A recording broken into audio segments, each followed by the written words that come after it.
All right, today we're going to take a look at the topic of interest calculations.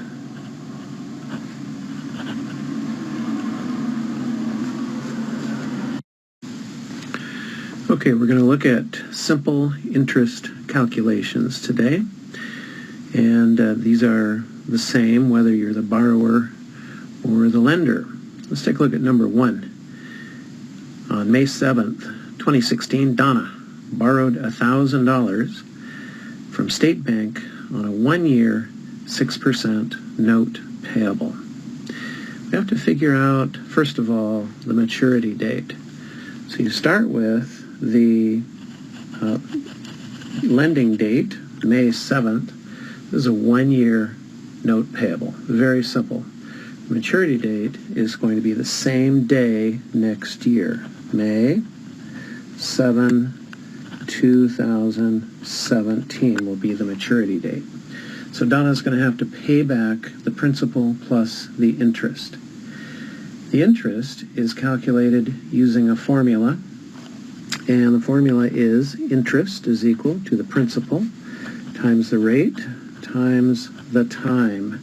She's borrowing $1,000, that's the principal. Rate, 6%, that's 0.06. And the time is always in years. So she's borrowing it for 1 year.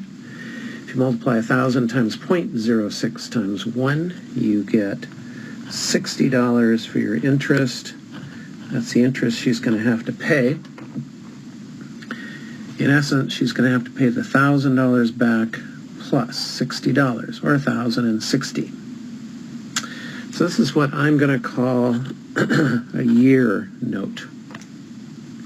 Let's take a look at note number 2.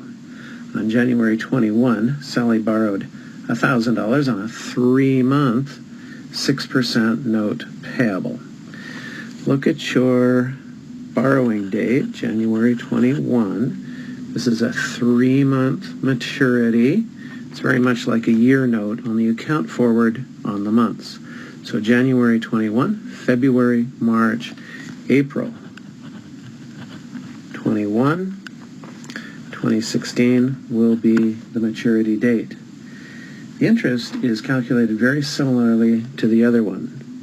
The interest is equal to the principal, which is $1,000, times the rate, 0.06, but you're only borrowing it for 3 months, which is 3/12 of a year.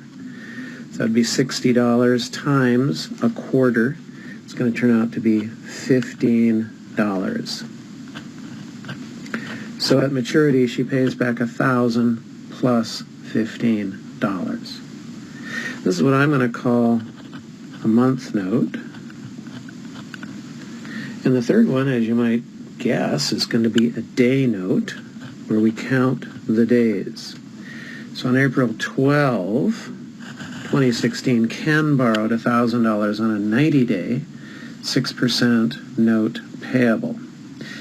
The maturity date is dependent on how many days each month has and how far you're going.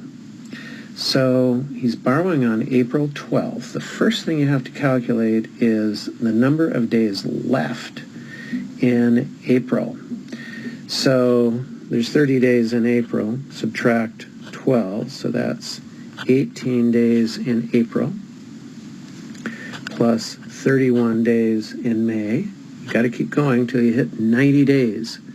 So it'll be 30 days in June, and that will take you to the end of June, but you will only have 79 days at that point. So you're going to need another 11 days in July. So 18 days in April, 31 in May, 30 in June, and 11 in July. So July 11th is your maturity date. And the interest will go like this, the formula. The interest will be $1,000 times 0.06 times the number of days, 90, divided by 360.